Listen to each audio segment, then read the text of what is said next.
taking a national look of the temperatures we saw yesterday. Saw quite a variety here in the United States. As you go further south, especially in the Texas, you can see they're getting to the 90s, triple digits yesterday. This time of year is pretty typical, unfortunately, to the first 20 years of my life. Up here, though, you notice quite a difference. We go from the 90s, getting into the 40s, because we had this low pressure system that was bringing in some really cool air for this time of year here to the Northland. And that's going to continue as we go into today. We're looking at the highs. We're notice as you go further southwest, kind of like we saw Wednesday, probably going to be staying into the low 50s. But once you get into northern Minnesota, into the UP, especially away from Lake Superior, we're going to be staying into the 40s for those highs. So it's going to be another quite chilly day for us.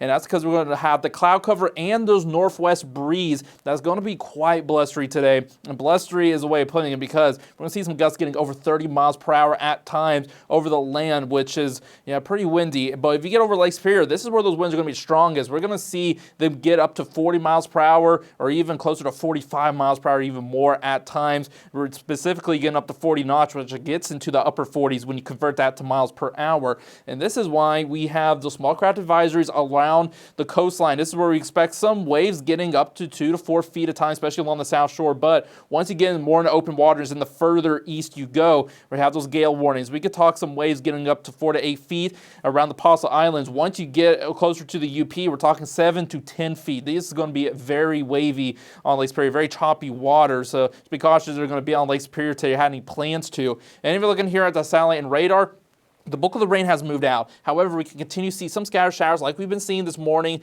as we're seeing for northern Minnesota. It looks like the Bayfield Peninsula has been seeing a lot of that rain thanks to some lake enhancement and some orographic lift due to the higher elevation in the central part. And if you look at our forecast through the day, that's kind of the story. Scattered showers for a lot of us. Once you go along the south shore, especially into the UP, thanks to lake enhancement, seeing a little bit more of that rain action. And as we start to head into Saturday, continue to see some scattered showers across the Northland. So it's just going to be a bit rainy even today and going into Saturday.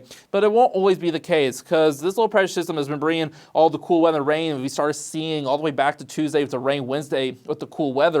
We're going to start seeing this ridge of high pressure come in. This is what these kind of orangey red colors are, and it's going to come in especially on Sunday. So it looks like we're going to see pretty nice conditions for Sunday. Clouds are going to clear. We are going to have some clouds on Sunday, but we're going to have a lot more sunshine, and we're going to see the temperatures warm up a little bit, still be on the cool side, upper 50s, low 60s, but if you're a fan of fall, that's going to be really nice with the sunny conditions we're going to have and the calmer winds for Sunday. And if we look at the future overall, we're going to continue to warm up into next week. We're going to be around close to seasonal, but it's going to stall there, and that's because we're going to have another system make its way in. That's going to bring some rain, mostly centered on Tuesday, some showers, maybe a few thunderstorms possible as well. And as we continue pulling forward, this is upper level pattern because we're finally going to see a ridge start to really develop once we get to the end of next week. So it looks like as we start to head into the middle of September, we're actually going to are entering a stretch of mostly warmer temperatures above average. Again, once we get in the middle of September, above average is more in the mid to upper 70s, but it looks like we are going to start to warm up finally after the pretty cool start to September overall. But if you look at our 7-day forecast for the more short term here, we are going to continue to see those cool temperatures all the way up to the weekend before we start to gradually warm up and continue to warm up into next week. But